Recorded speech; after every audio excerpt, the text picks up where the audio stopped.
அன்பார்ந்த சகோதர சகோதரிகளே வணக்கம். இன்னைக்கு நான் ஒரு முக்கியமான விஷயம் தான் உங்ககிட்ட ஷேர் பண்ண போறேன்.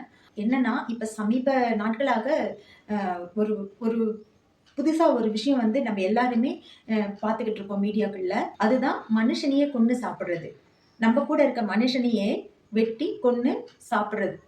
அதாவது நம்ம கூட இருக்க மனுஷனையே வெட்டி, நம்ம கூட இருக்க நம்ம பழகிய மனுஷனையே வெட்டி சாப்பிடுறது. அது சமீப காலமா இப்ப மீடியாக்கள்ல வந்துட்டு இருக்கு.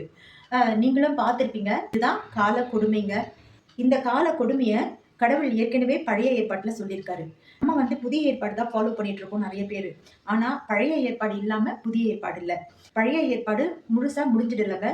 அது இன்னும் நம்ம வந்து பயன்படுத்திக்கிட்டு தான் இருக்கோம். ஏன் புதிய ஏற்பாட்டுல நம்ம இயேசுவே பழைய ஏற்பாட்ட அடிக்கடி எல்லா முக்கியமான தருணங்கள்லயும் எடுத்து சொல்வாரு.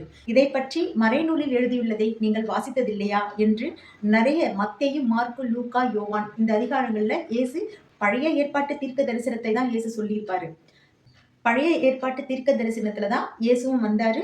இயேசுவும் அதை தான் மெய்ப்பிச்சு காமிக்கிறாரு எல்லாருக்குமே. ஸோ நம்ம வந்து இப்ப நான் என்ன சொல்ல வரேன், என்னங்க நீங்க மனுஷ சதைய சாப்பிடுறாங்க, மனுஷனை கொன்னு சாப்பிடுறாங்கன்னுட்டு பழைய ஏற்பாடு பத்தியும் புதிய ஏற்பாடு பத்தியும் பேசுறீங்களே அப்படின்னு நீங்க நினைக்கிறது எனக்கு தெரியுது மக்களே. ஆனா இந்த உண்மையை நம்ம தெரிஞ்சுக்கணும் கட்டாயமா. இந்த உண்மையை தெரிஞ்சுக்கிட்டாதான் இப்ப நடக்கிறது என்னன்றது நமக்கு தெரியும். பழைய ஏற்பாட்டுல கடவுள் இதை குறிச்சு சொல்லியிருக்காரு. என்ன சொல்லியிருக்காருன்னா, ஒரு இடத்துல 2 இடத்துல சொல்லல, நிறைய இடங்கள்ல கடவுள் எச்சரித்திருக்காரு. என்னன்னா, அவரோட கட்டளைகளுக்கு நம்ம கீழ்ப்படியாம, அவர் சொல்படி கேட்காமல் நம்ம இஷ்டத்துக்கு வாழறதுனாலையும், பாவங்கள் பெருகி போகிறதுனாலையும் கடவுள் வந்து கோபப்பட்டு மனுஷர்களை வந்து தண்டிக்கிறாரு. அது எப்படின்னா, நோய்கள் மூலமாகவும், போர்கள் மூலமாகவும், காலத்தின் அடையாளங்கள் மூலமாகவும் நிறைய எச்சரிக்கை தீர்க்க தரிசனம் அப்போஸ்தலர்கள் உங்ககிட்ட சொல்றது, அப்போஸ்தலர்களின் எச்சரிக்கையின் மூலம், தீர்க்க தரிசனங்களின் மூலம் நிறைய கடவுள் வந்து நமக்கு எச்சரிச்சுக்கிட்டே இருக்காரு. பழைய ஏற்பாட்டுல எப்படி எச்சரித்தாரோ அதே போலதான் இப்பவும் நம்மளுக்கு எச்சரிக்கை கொடுத்துக்கிட்டு இருக்காரு.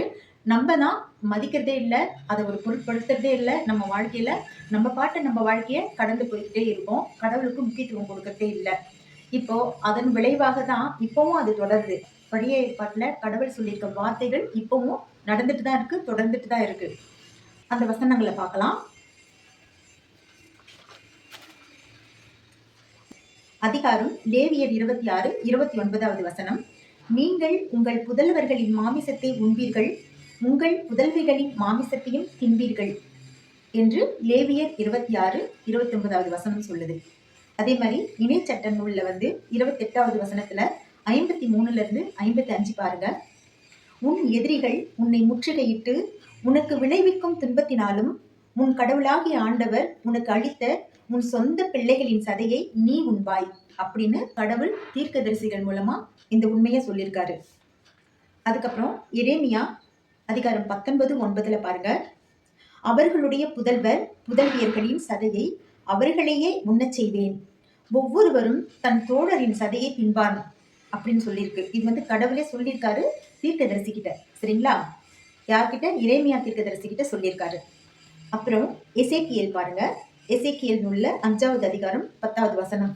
உன் நடுவில் பெற்றோர் பிள்ளைகளை உண்பர், உன் நடுவில் பெற்றோர் பிள்ளைகளை உண்பர், பிள்ளைகள் பெற்றோரை உண்பர் அப்படின்னு சொல்லிட்டு எசேக்கியேல்ல சொல்லப்பட்டிருக்குது. அது மட்டும் இல்ல, நான் உனக்கு தண்டனை தீர்ப்பு வழங்கி உன்னில் எஞ்சியோரை நார் திசையிலும் சிதறடிப்பேன் அப்படின்னு சொல்லியிருக்காரு கடவுள். என்ன சொல்லியிருக்காரு? நான் உனக்கு தண்டனை தீர்ப்பு வழங்கி உன்னில் எஞ்சியோரை நார் திசைகளிலும் சிதறடிப்பேன், 4 திசையிலும் சிதறடிப்பேன். எப்படிப்பட்ட மக்களை? இது வந்து கடவுளுடைய கட்டளைகளுக்கு கீழ்ப்படியாமல், வாழ்க்கையில ஒழுக்கம் இல்லாம, கடவுளுக்கு முன்னுரிமை கொடுக்காம, கடவுளை மறந்து செயல்படுறதுனாலையும், கடவுள் ஒருவரே அவரை நம்ம அறிந்து கொள்ளாததுனாலையும் கடவுள் வந்து இந்த வார்த்தைகளை நமக்கு சொல்லியிருக்காரு தீர்க்கதரிசிகள் மூலமா. அவரே சொல்லியிருக்கிற வார்த்தைகள் இதெல்லாம். அது மட்டும் இல்ல, 2 அரசர்கள் 6வது அதிகாரம் 28 29 பாருங்க.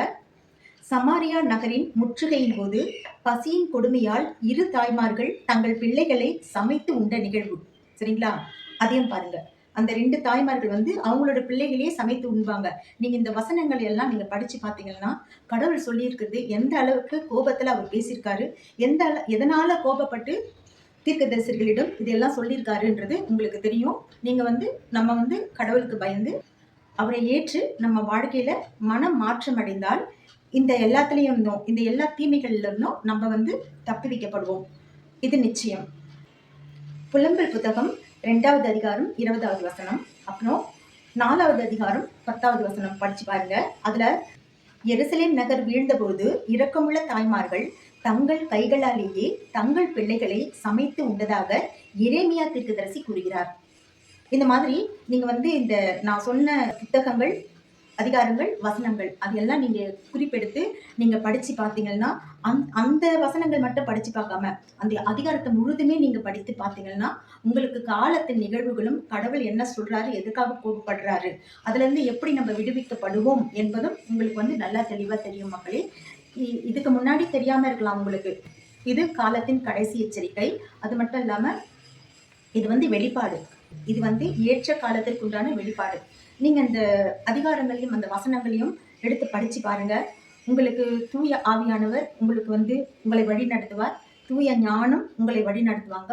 நீங்க உங்களுடைய வாழ்க்கையில ஒரு மாற்றங்களையும் ஒரு முன் எச்சரிக்கையும் நீங்க தெரிஞ்சுக்குவீங்க. உங்க மனம் மாறுதலுக்கு இது ஒரு அடையாளமாக கூட இருக்கும். அதுக்காக தான் நான் இந்த நிகழ்வை இந்த வீடியோ மூலமா உங்களுக்கு நான் தெரிவிக்கிறேன். நன்றி.